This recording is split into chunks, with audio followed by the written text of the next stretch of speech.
Okay, let's get into this. Imagine San Francisco, mid-1970s. It's this vibrant city, lots going on, but there's also this kind of dark undercurrent starting. People are finding bodies. Men, all killed brutally with a knife. Right. And what really makes this case stand out, what you hear whispered in the sources, is this really chilling detail. The killer might have actually sketched his victims before he killed them. It's just, wow. And it's a case that, well, it terrified the city back then, and it's still unsolved today, really. A potential serial killer targeting a specific community. And the investigation faced huge challenges because of the times, societal views. Plus, they had a prime suspect, but could never legally prove it. It's a 50-year-old cold case, technically. So that's our job today in this deep dive. We've got all the source material, articles, research, our notes, and we're going to pull out the key stuff, the essential facts, basically give you the fast track to understanding this really complex and honestly quite tragic story. Yeah, we're digging into the case of the killer they nicknamed the Doodler. We'll look at the victims, the hurdles the police faced, the leads that seemed so close, and why it's still unresolved after all this time. It's a story packed with violence, yeah, but also societal prejudice, and these awful choices people were forced to make back then, a very different time. So where does it all begin? The first thread. It starts January 27th, 1974, really early morning in San Francisco. An anonymous 911 call comes in. Someone found a body on the beach near Ulloa Street. And it wasn't straightforward. When the officers got there, the body was literally at the water's edge. The tide was actually starting to take it. Yeah, they had to wade into the freezing water to pull him out. Wow. And right away, it was obvious this wasn't just some accident. He was covered in stab wounds. The sources say 17 stab wounds. Chest, torso, front, back, everywhere. Definitely a homicide. But okay, here's something that immediately jumps out investigation-wise. The call came in super early. It's like 2 a.m. And that part of the beach, pitch black. No lights. Right, so the police are thinking, how did this caller even see the body? It raises questions. And the caller vanished before the police got there.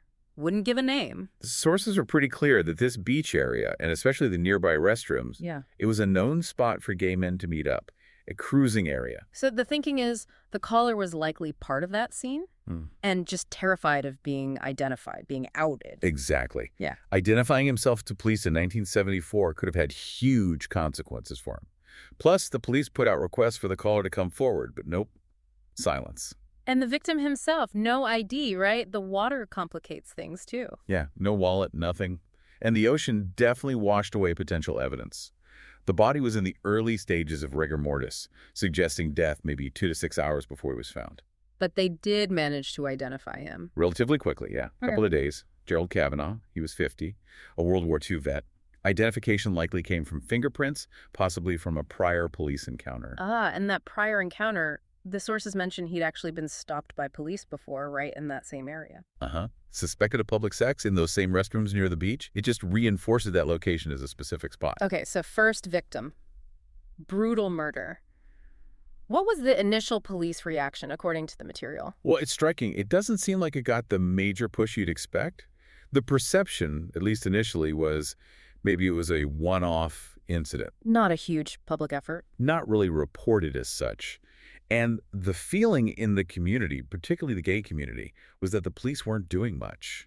This really points to that strained, often hostile relationship between the SFPD and gay people in San Francisco back then. Okay, so that's Gerald Kavanaugh in January. Then fast forward 5 months, June 1974. Another body turns up, this time in Golden Gate Park, which is, interestingly, only about 1.5 miles from where Gerald was found. Another stabbing? Yep, 5 stab wounds this time, 3 directly to the heart. He was fully clothed, no ID on him initially, but the scene, it told a different story than the beach. How so? There were clear signs of a struggle. A pool of blood was found about 10 feet away from the body, and there were drag marks leading to where he was eventually left. Suggests he fought back, maybe was killed elsewhere nearby, and then moved. And wasn't there something about someone hearing screams? Yeah, the sources mention a resident nearby heard screams the night before. But it's kind of unclear from the material how seriously that lead was pursued at the time. Another what if. Who was this victim? He was identified quickly. Joseph J. Stevens, just 27. And Jay was, well, he was kind of famous in the city's drag scene. A really beloved performer, the MC, at a club called Pinocchio's. Drag royalty, basically. The sources note his sister felt he might identify as trans today, though he used he, him pronouns them. But Definitely a visible figure in the queer community. Absolutely. And his last known sighting was leaving a club way over North Beach. That's a significant distance to Golden Gate Park. Suggesting he probably drove, but his car wasn't there. Right, his car was missing. And this led to this completely wild, almost unbelievable twist. Jay's car turns up like 45 minutes away, over in Hayward. It had crashed into a house after a police chase. Wait, what? So the driver? Police initially thought, okay, this has got to be the killer. But no. Turns out it was just a random car thief. He'd stolen the car from Golden Gate Park after the murder likely happened. His alibi checked out. He was ruled out. Just another dead end. Unbelievable. So frustrating for the investigation. And the police mindset at this point, still seeing these as separate. Seems like it, based on the sources. Still largely treated as individual homicides. Still that kind of feeling of, well, we tried. And we need to keep stressing that context, the police-community relationship. It's absolutely crucial. Ron Huberman, who's cited in the sources, talks about how bad it was.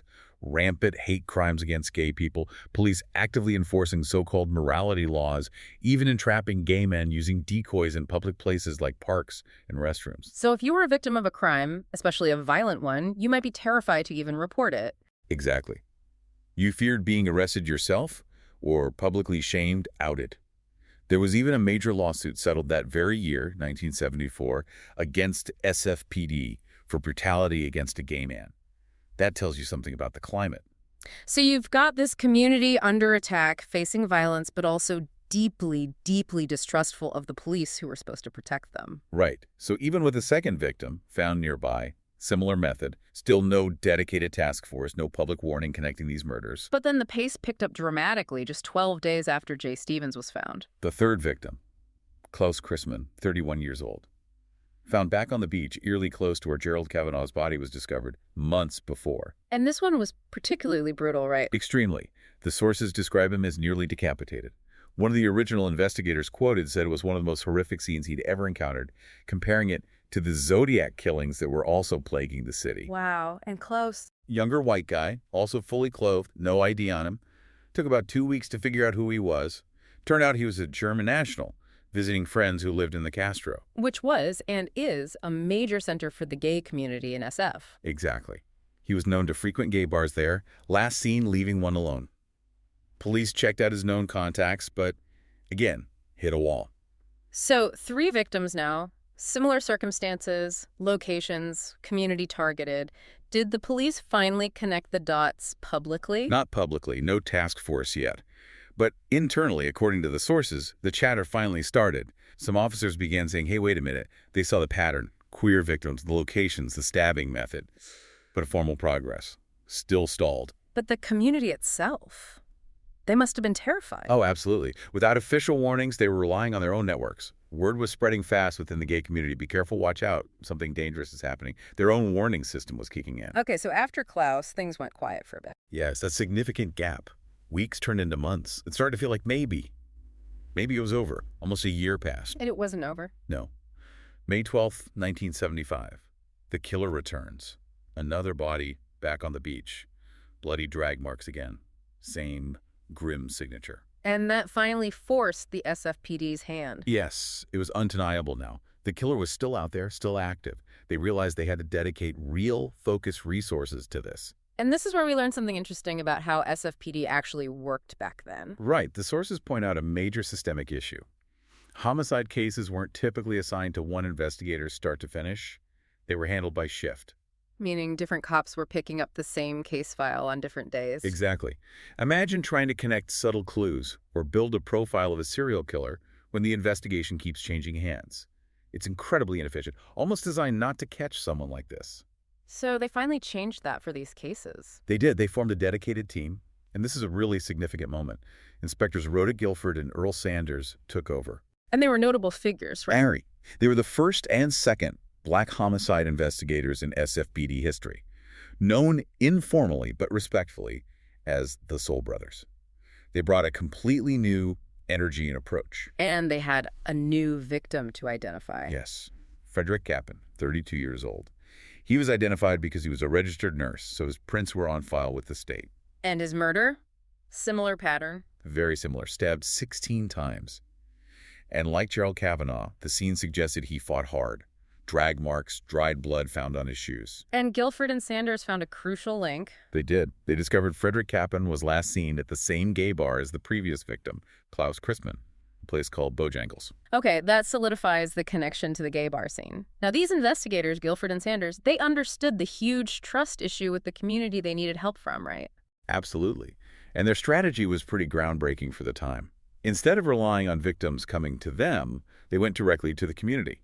They started going into the gay bars themselves, talking to people openly, trying to build bridges. That must have taken some courage, given the history. Did it work? It seems it did start to make a difference, and that's when this key rumor surfaced. People started talking about this guy they'd seen hanging around the bars, a guy with a sketchbook. Sketching? Yeah, sketching men in the bars. And people realized, thinking back, that he'd been noticed around ever since the murders began. A doodler. Before they could really chase that lead, though, another victim was found. Right. June 4th, 1975. June 4th, 1975. Harold Goldberg, 66 years old, a sailor. His body was found in a really bad state, badly decomposed, almost mummified, made identification incredibly difficult. No usable prints. But then the big break. A survivor. A massive break. July 1975, a man stumbles into an emergency room, bleeding heavily, says he's been stabbed. He identifies himself as a European diplomat. Okay. But he didn't want the police involved. Adamantly not. Terrified of being outed, the scandal it would cause. But Guilford and Sanders managed to talk to him, gently persuade him. And his story was absolutely critical. What did he say happened? He described meeting this young black man, handsome, seems like an artist type. The guy was sketching animals on a napkin in a diner near a gay bar. The diplomat, who actually had some art training himself, struck up a conversation about art. And invited him back to his apartment. Yes, and that's when it turned terrifying. The man went into the diplomat's bathroom and just stayed there for almost half an hour. 30 minutes. That's weird. Very weird. The diplomat finally knocked, the door flies open, and the man lunges out with a steak knife from the kitchen, apparently growling something like, "You guys are all alike." Chillin'. He stabbed the diplomat 6 times before the knife actually broke off in the struggle. The diplomat fought back, somehow managed to escape his own apartment and get help. And this encounter, the sketching part, that's where the nickname came from. Exactly. Seeing the man sketching in the diner led the investigators to call him the Doodler. And unbelievably, there was another survivor just 2 weeks later. In the same puppet building. Even on the same floor as the diplomat. Oh, way. Yeah. This second victim said he was tied up and the attacker started beating him. Thankfully, neighbors heard the commotion and scared the attacker off before it got worse. And did this second survivor hear anything? Crucially, yes. He also reported hearing the attacker say, "All you guys are alike." That phrase became a key link, suggesting the same person, same possible motive. And then there was a third survivor eventually identified. Yes, later on they found out about a third survivor, described as a famous actor. His encounter apparently ended abruptly when a knife fell out of the suspect's pocket, basically revealing his intent. And like the others. He also refused to cooperate, didn't want to testify, didn't want to be involved publicly. The fear of being outed was just overwhelming. So Guilford and Sanders have 3 survivors, 3 people who saw the attacker's face, but none of them will testify in court. It was their biggest, most tragic obstacle.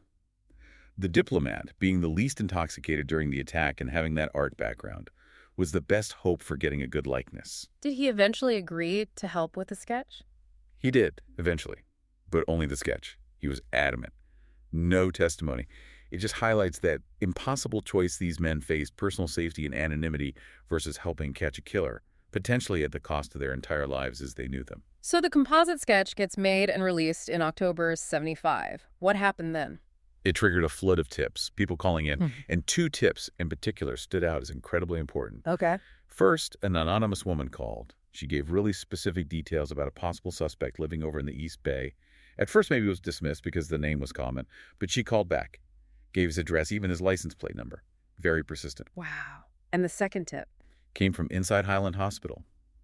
A secretary called, said her boss, a psychiatrist, was treating this exact same guy the woman described. And this patient had confessed to the murders during therapy sessions. A confession. In therapy. Yeah, and it gets better. 3 days later, The psychiatrist himself contacted the police, confirmed everything his secretary said, confirmed the confession, and told Guilford and Sanders he strongly believed his patient was the Doodler. That's huge. So they finally have their prime suspect. They bring him in for questioning. January 1976. He comes in voluntarily, denies being the Doodler. Right. But interestingly, he admits he'd had homosexual experiences in the past. Oh. And he claimed that therapy had, quote, cured him of those desires. That language, cured, it fits that potential profile, Yeah. right? Self-loathing, maybe projecting that onto others, explaining the you guys are all alike comment. It certainly seemed to fit a psychological picture the investigators were considering. So now you've got a suspect, multiple credible tips pointing right at him, a psychiatrist confirming a confession, and, one of the survivors actually picked him out of a photo lineup. It sounds like they had him. So why did the case go cold for decades? This is the absolute crux of it, based on everything we've reviewed. Without the survivors being willing to stand up in court and testify, point him out, recount the attacks, the district attorney felt they couldn't guarantee a conviction. So, not enough evidence for trial, even with everything else. Apparently, not enough admissible evidence or evidence strong enough to overcome reasonable doubt without that direct eyewitness testimony under oath. The sources basically say the case was solved in everything but name. The police felt they knew who did it, they just couldn't prove it legally. Because of the fear, the societal pressure that silenced the victims. Exactly. And notably, the murders in San Francisco stopped after 1976. The original investigators suspected that maybe once their suspect knew the police were onto him, he stopped killing, at least in SF. And the case just sat there. For how long? Until 2018, decades later. A retired inspector, Sergeant Dan Cunningham, working with another retired investigator, Dan Det, decided to take a fresh look. 40 years later, what was left of the files? That was the problem. The original files were a mess. Yeah. Fragmented, incomplete, stuff missing. They basically had to rebuild the entire case from the ground up. But starting fresh sometimes helps you see things differently. Surprisingly, yes. It led them to uncover some new information, draw some new potential conclusions. Like what? Well, one of the biggest things was identifying a potential sixth deceased victim, bringing the total known targets to 9. His name was Warren Andrews. When was he attacked? He was actually found back on April 27, 1975. So, chronologically, before Frederick Kappan and Harold Goldberg. But he wasn't initially linked to the Doodler pattern. Where was he found, and what was different? Found clinging to life out at Land's End, which is another remote spot known as a gay cruising area back then. But the key difference the sources highlight: Warren Andrews wasn't stabbed. He'd been brutally beaten with a rock and a tree branch. Beaten, not stabbed. Why link him then? Well, Cunningham theorized, based on the location and timing, maybe the killer lost his knife during a struggle out there. Maybe the knife broke, like it did with the diplomat later. And he had to improvise with whatever was at hand. Ah, okay. And Warren fit the victim profile otherwise? Yes, thought to be gay, attacked in a known remote hookup spot. And Land's End isn't that far from where Harold Goldberg's body was later discovered. It seemed plausible. So Cunningham's investigation is ongoing now. What's he looking into? He's doing a few things. He's been researching similar unsolved murders or attacks in other locations after 1976, after the prime suspect left San Francisco, trying to see if the Doodler might have continued killing elsewhere. That's a terrifying thought. Isn't it? He's also submitted some remaining physical evidence from the original crime scenes for modern DNA testing. It's a long shot because the scenes were so bloody and contaminated even back then. But there's always hope technology might find something. Has he talked to the original suspect again? He has. The suspect is still alive, still lives in the East Bay area, and apparently he's now living openly as a gay man. Oh, wow. The man who claimed therapy cured him. The very same. Uh-huh. But he still denies any involvement in the Doodler murders, even though, according to reports, he still bears a resemblance to the age-progressed composite sketch from '75. There's even some debate now about the nickname Doodler itself. Yeah, Cunningham is a bit skeptical, thinks it might be more lore based just on the diplomat's specific story. But Ron Huberman, who we mentioned, feels strongly it was accurate based on accounts circulating in the community at the time about a guy sketching men in bars as a way to approach them. Another mystery was that psychiatrist, Dr. Priest. Right. The original file just had that name scribbled down. For years, investigators couldn't find any record of a Dr. Priest working at Highland Hospital back then. Until recently. Yes, through some serious digging in archives, a reporter and a PI working with Cunningham found him. Or rather, found the likely person, Dr. Howard Pree. spelled Priee. And he did work at Highland in the 70s. He did. His daughter was located. She confirmed her father treated the type of patient described, but she didn't have any of his old records. So Cunningham tried to get official access to those records. He went to court, requested access to Dr. Pree's patient files, hoping to find confirmation of the confession. But the judge denied the request. Denied it. Why? The judge's reasoning, as stated in the sources, was that there was no evidence the suspect, had posed a threat to anyone since 1976. Wait, so because the potential threat stopped decades ago, that means the need for justice for the earlier victims, the ones who died, is somehow negated legally. It raises a really profound question, doesn't it, about how we define threat, how we define justice, especially when decades have passed. It was a major setback for Cunningham's efforts. So facing these dead ends, what did the police do? They turned back to the public. Starting in 2019, SFPD made new appeals.